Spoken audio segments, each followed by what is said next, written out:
Hi guys, andito na naman po tayo sa ating naabangang teleserye Ang Akusada. At syempre, dahil gustong malaman ni Ronnie ang katotohanan tungkol sa kay Lorena, o kahit gumagawa pa rin ito ng paraan para natuklasan ko ano yung mga bahong tinatago nito. At ayun na nga, ito namang katulong na Marites Naki seryoso sa mga usapan ng mga amo.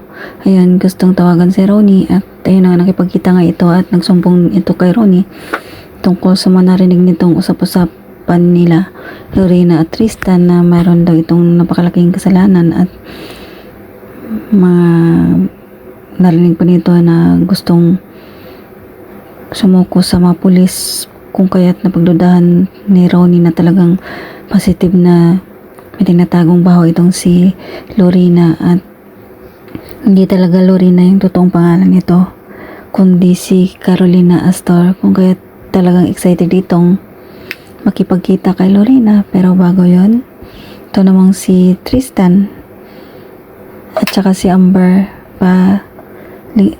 palingon-lingon itong si Amber at parang hinahanap itong si Tristan. Nang pumasok ito sa banyo, biglang nagulat ito nung nandun si Tristan sa loob at ayun na nga, parang nahiya din ito at tumalikod at tinawag siya ni Tristan. Pero ayan, parang may something silang dalawa na may tinatagong feelings. At sa opisina naman, kung saan in-announce na nila sa lahat ng mga ka-opisina na tuloy na yung kanilang kasal at syempre imbitado ang lahat at excited na sila para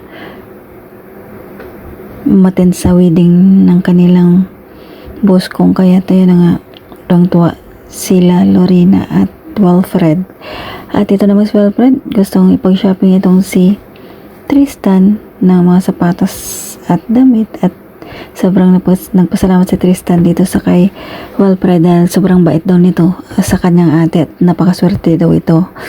At tayo na nga, itong gwardiya tinawag si Lorena dahil may dumating na panahon, walang iba kundi si Ronnie. At nung hinarap na ni Lorena itong si Ronnie, gusto ni Ronnie na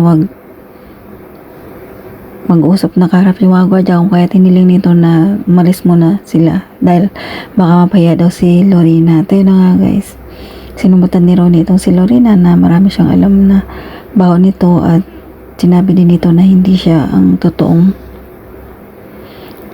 totoong pangalan ng Lorena kundi siya si Carolina Astor. Kung kaya't nagulat itong si Lorena at sobrang takot na takot ito nung umalis na itong si Ronnie. At ayun na, nawiwindang ito dahil alam niyang malalaman na yung baho niya at I'm sure pag nagsumbong ito sa kay Wilfred, hindi matutuloy yung kasal nila. At itong si Ronnie naman pumunta doon sa pulis kung saan na-confirm nito na talagang yung pinagdududahan nga talaga nila is yung asawa ni Wilfred mismo na si Lorena. Ayun na guys, abangan na lang natin ang mga susunod na kabanata. Maraming salamat sa panonood. Please don't forget to like, subscribe, and press the bell button for you to notify you on my next video. Thank you and bye!